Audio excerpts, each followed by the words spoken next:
Alright, so we're going to be creating a spreadsheet that's going to help us manage our balance in the classroom economy. And spreadsheets, a lot of people that you work with numbers use spreadsheets. Excel used to be probably the most popular and still is one of the most popular spreadsheet tools, but Google has its own called Google Sheets. But let's first go to our pre-algebra folder. If you have a classroom economy folder, you can put in there. Go to New, and then you're going to go to Google Sheets. We can call this bank log. Let's see. Bank log, and then we can just put our first name and our last initial. Click OK. First initial and last name, sorry. And then the way I'm going to reference each one of these little squares is a cell. And so when I'm going to reference a cell and what I want you to write in it, I'll say the column name and then the row name. So A1 would be here. The cell that I'm clicking on right now is C5. So in A1, I want you to write date. You can do these in all caps. Tap the tab button to go to B, or you can use the arrows. B, you'll write transaction, tab. C, you'll write deposit, tab. D, you'll write withdrawal, tab, and E, you'll write balance. Okay.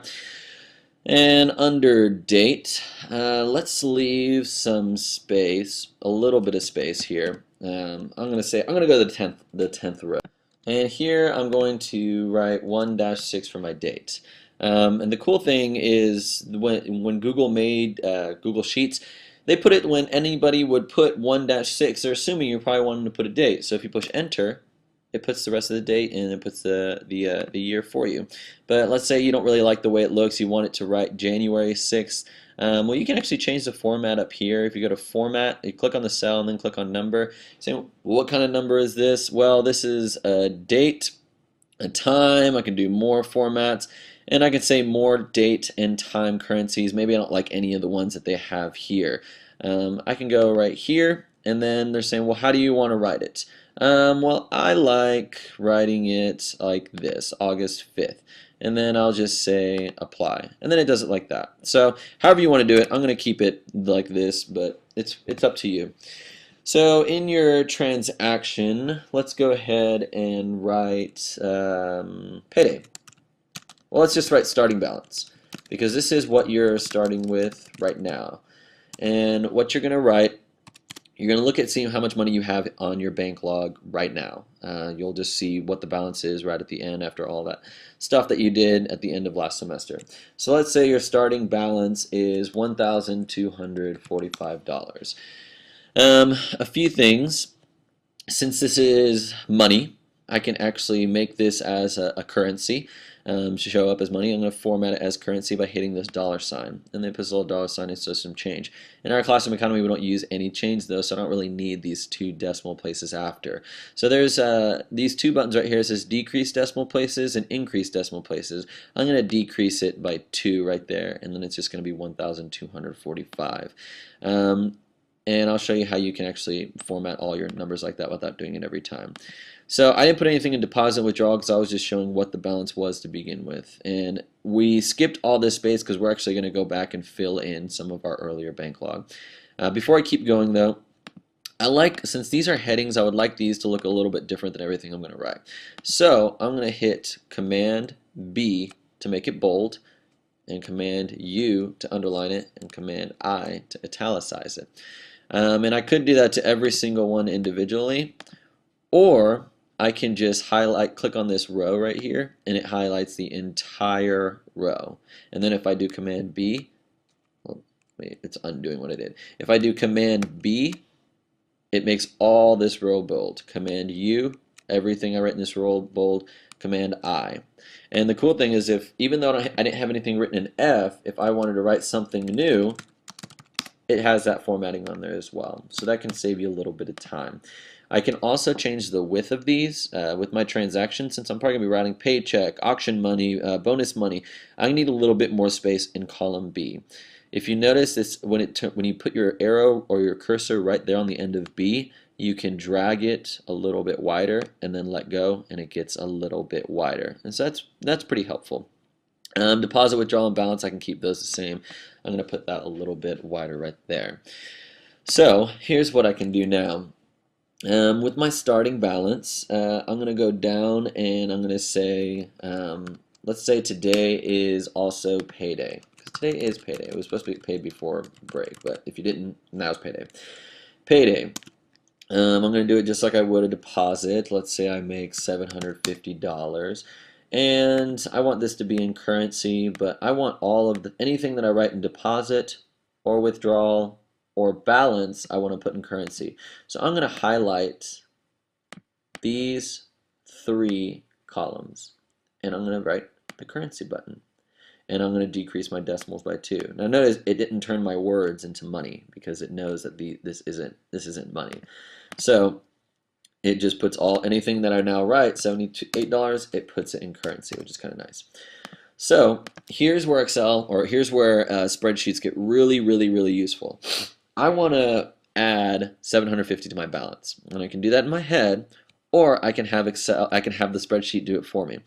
If I want the spreadsheet to do an equation for me, I'm going to write an equal sign. This tells me, okay, listen up, this is what I want you to do, Google Sheets. I want you to take E10, the number that's in E10. I'm going to click on E10. And since this is a deposit, I want you to add, I'm going to have to hit Shift and then the equal button to do the add. I want you to add C11. E10 plus C11. And then I'm going to push enter. And then it gives me my new balance right there. So that's pretty cool.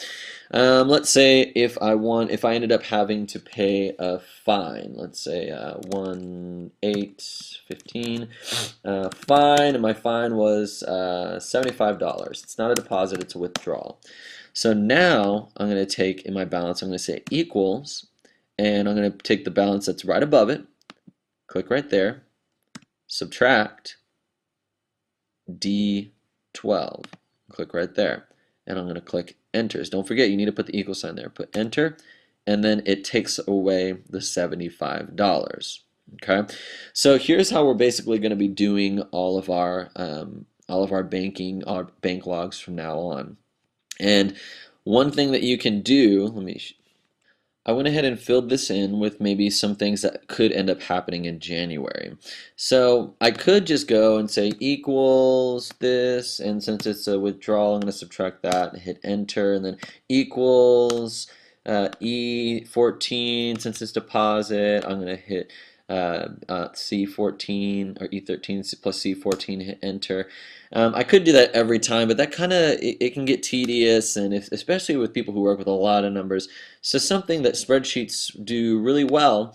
Well, first, I'm going to create a new equation. Instead of just adding and subtracting one at a time, I'm going to say equals E10. I'm just saying the cell right above it. I want you to add whatever is in C11 and then subtract whatever is in D11. Now, there's nothing in D11, so it's going to end up subtracting 0, which is not going to change it at all. But with this equation right here, I'm saying the cell above, I want you to take what's there and then add whatever's in the deposit column and subtract whatever's in the withdrawal column. And then I want you to give me my new balance. And so if I have nothing in the deposit, it'll add 0. And then it'll just take out what's in the withdrawal. But if I have nothing in the withdrawal, it'll take away 0 and add what's in the deposit. I'm going to hit enter, and it gives me my balance. Now, here's where it's cool. This is what I love. If you put your mouse on the bottom right, I'm going to drag this down, and this is basically copying the formula. It's not copying the number. Notice it didn't just copy this number 1,995 and then just bring it down. It took the formula, but it changed it a little bit. Instead of looking back at E10, down at this formula, notice what it says up here in the formula bar. It says it looked at E11, it added C12, which didn't have anything, and then subtracted D12. So it took away the withdrawal. Let's look at the next one, what it did. It changed the numbers for me. It said, okay, I'm going to look at the cell right above me, E12, and I'm going to add the cell that's 2 to the left, which is C13 in the deposit, and take away the cell that's 1 to the left, which is D13, which is the withdrawal. This one, I didn't deposit anything, so it added 0, but took away 350. This one right here, E13, looks right above it. It adds what's in the deposit, which is 650, and takes away what's in the withdrawal, which is 0. And so you're seeing that it's taking care of each one of these steps for me. Now, I could go like this on my bank log, and then as I actually fill stuff in, maybe I end up getting a fine on the 4th. If I hit a fine, and then I have to withdraw $125, it does that for me right there. I could drag it all the way down, or I can just do it one at a time. 2, 3, fine, 125, and then just click and drag. It's kind of up to me. There are ways where you can drag it down here, and then if there's nothing in either one of these cells, it doesn't show anything. But that gets a little bit complicated. If you want to learn how to do that, just come see me during office hours and we can figure it out. But what I want you to do is go back and put all the beginning of your bank log in here. So 8 should be 9/1, September 1st. It was either your signing bonus, I believe. Signing bonus, deposit of $200. Your balance, I'm going to put that equation up here again, equals, well, this one I didn't have anything above it, but so I'm just going to say equals $200. But the next one, I'll say equals my balance up here plus the deposit minus the withdrawal, and hit enter, and then I can drag it down like this, or however I want to do it. But go through. If you don't have enough space, if you click on 10 and then right click on 10, it says insert one above. That's going to insert one more row. If you need to do that a few times, insert one above. If you need to do that like 10 times, hold the command button, and then you're going to hit Y, because it's going to redo whatever you just did. So since you just inserted a column, Command Y is going to insert a column. Command Y doesn't always insert a column, it just repeats what you just did. So you want to go through, make this look exactly like your bank log with this month's payday. Okay, and then we'll figure out how we'll do rent, and I'll tell you guys how to do that.